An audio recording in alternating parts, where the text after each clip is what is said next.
one other thing that came out of WrestleMania, it has to do with Batista and him working his final match possibly ever. Last night, Batista lost to Triple H, and Batista then took to Twitter to talk about this being his retirement match. Now, we have heard over the last couple of years, especially on the Edge and Christian podcast, that Batista had wanted one final match. He wanted it against Triple H, and he wanted it at WrestleMania. He said he had spoken with WWE multiple times about this and kept getting blown off, but he finally got the match last night.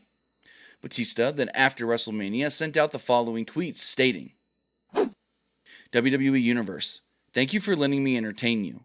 I love this business, and whether you cheered me or jeered me, I'm grateful for being a small part of your life.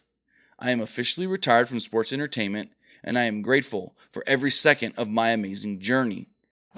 And Batista really did have an amazing journey.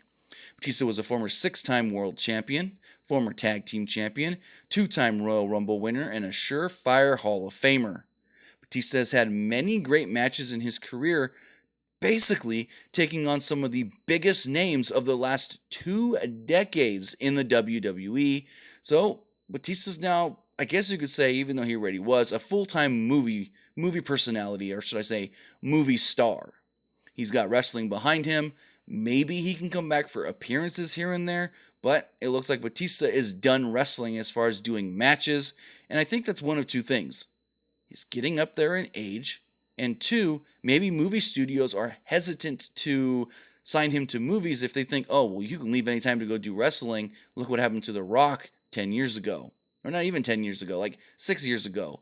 So Batista's now putting pro wrestling behind him, but like I said, surefire Hall of Famer, should be going into the Hall of Fame anytime now, maybe even next year in Tampa since he is from Florida. Actually, Tampa's actually a good idea because I think he's from Tampa, Florida.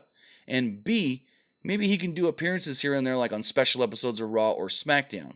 So with that again, Batista was a very integral part of my life because I saw a lot of big Batista matches growing up. I mean, him versus John Cena, him versus Triple H, him versus The Undertaker, him versus Edge. Just so many great feuds over his career. He will be missed, even though he really hasn't done much since 2000, if anything, since 2014.